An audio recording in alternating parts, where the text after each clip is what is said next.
শান্তি আলোচনার মধ্যে অব্যাহত রয়েছে রাশিয়া ইউক্রেন পাল্টাপাল্টি হামলা। রাশিয়ার প্রতিরক্ষা মন্ত্রণালয় জানায়, সপ্তাহ জুড়ে ইউক্রেনের বিভিন্ন সামরিক লক্ষ্যবস্তুতে একাধিক হামলা চালিয়েছে তারা। আকাশ প্রতিরক্ষা ব্যবস্থায় ইউক্রেনের ড্রোন ভূপাতিত করারও দাবি করে মস্কো। খার্কিভ, সুমি, দোনেৎস্ক ও জাপোরিজ্জিয়া অঞ্চলেও অগ্রগতির কথা বলা হয়েছে।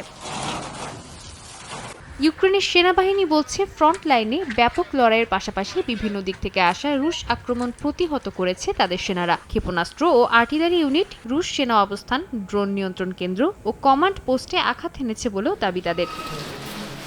রুশ হামলার মুখে ইউক্রেনে বিদ্যুৎ সংকট বেড়েই চলেছে। ইউক্রেন, মলদোভা ও রোমানিয়াকে সংযুক্ত করা বিদ্যুৎ লাইনে ত্রুটির কারণে রাজধানী কিয়েভ সহ বেশ কিছু অঞ্চল বিদ্যুৎ বিচ্ছিন্ন হয়ে পড়ে। সাময়িকভাবে অন্ধকারে হারায় চেরনোবিল পারমাণবিক কেন্দ্র। এ অবস্থায় জ্বালানি অবকাঠামোতে হামলা সাময়িকভাবে স্থগিত রাখার বিষয়ে সমঝোতার কথা জানিয়েছে উভয় পক্ষ। রাশিয়া জানায়, যুক্তরাষ্ট্রের অনুরোধে কিয়েভ সহ নির্দিষ্ট কিছু এলাকায় হামলা সীমিত রাখা হয়েছে।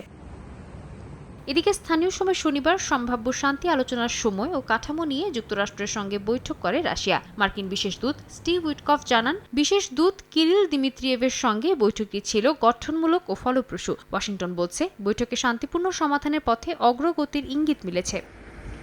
আলোচনা এগিয়ে নিতে রোববার সৌদি আরবে মুখোমুখি বৈঠকে বসতে চলেছে ইউক্রেন ও রাশিয়া। তবে আলোচনার স্থান ও সময় পরিবর্তন হতে পারে বলে ইঙ্গিত দেন ইউক্রেনের প্রেসিডেন্ট ভলোদিমির জেলেনস্কি। কিয়েভ বলছে, কোনো শান্তি চুক্তির আগে যুক্তরাষ্ট্রের সঙ্গে নিরাপত্তা চুক্তি চূড়ান্ত করা জরুরি। সাদিয়া তাসনিম, সময় সংবাদ।